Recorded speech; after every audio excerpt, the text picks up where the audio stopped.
از این به بعد کوفته رو اینجوری درست کن. مطمئنم همه دستورش رو ازت میپرسن. یه پیمان لپه پخته، یه پیمان برنج پخته،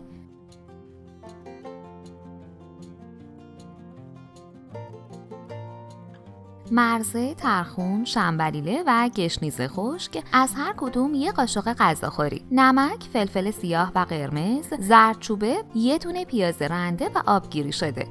داخل غذاساز بریزید و میکس کنید.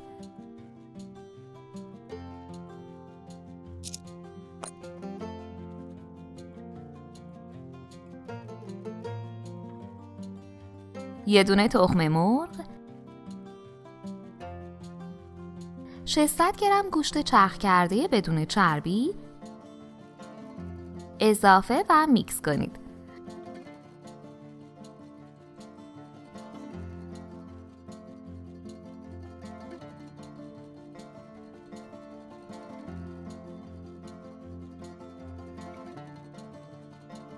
دو ساعت داخل یخچال استراحت بدید. داخل قابلمه روغن بریزید و یه دونه پیاز خلالی رو تفت بدید.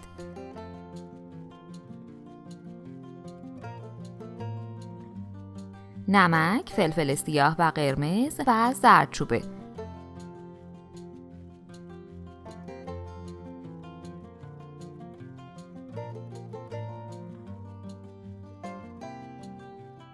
یه قاشق غذاخوری رو اضافه و تفت بدید.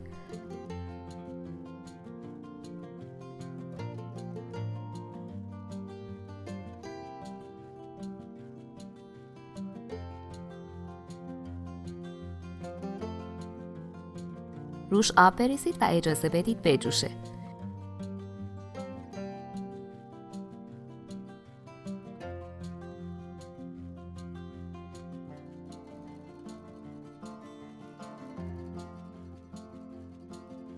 از مواد گوشتی به اندازه یه دونه پرتقال بردارید و گرد کنید.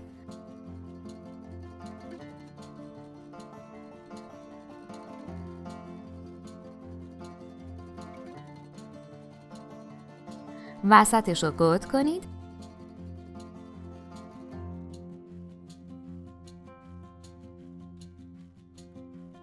و گردو، زرشک یا آلو بخارا و زرشک و یا پیاز داغ بریزید. به این صورت بهش فرم بدید و گرد کنید.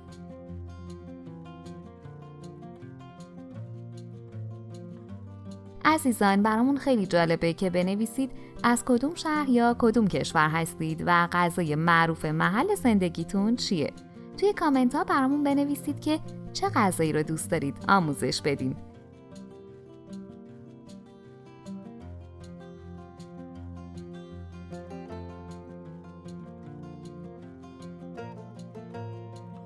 کوفته ها رو داخل آب در حال جوش بریزید به طوری که 1/3 کوفته ها بیرون از آب باشه.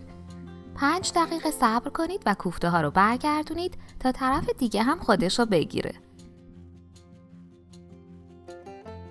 زیر قابلمه رو کم کنید و درش رو نیمه باز بذارید. بعد 50 دقیقه آماده است.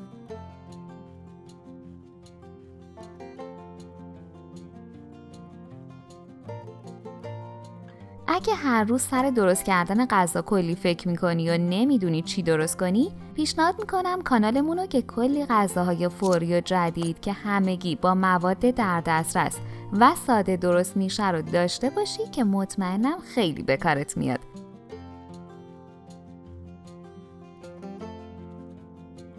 سرو کنید و با گردو و زرشک تزیین کنید.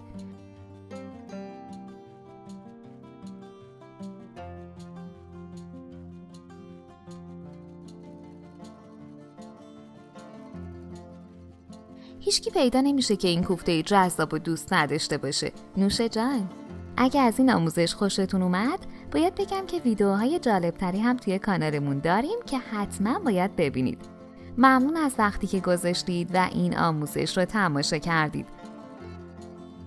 آیا میدونستید که میتونید با زدن دکمه تانکس در زیر همین ویدیو هر چقدر هم که کوچک باشه بهمون کمک مالی کنید و این باعث میشه بتونیم ویدیوهای خیلی با کیفیت‌تر و متنوع‌تری برای شما عزیزان آماده کنیم. با این کمک مالی میتونید کامنتتون رو از بقیه متمایز کنید. لطفاً برای حمایت از ما لایک و سابسکرایب رو فراموش نکنید.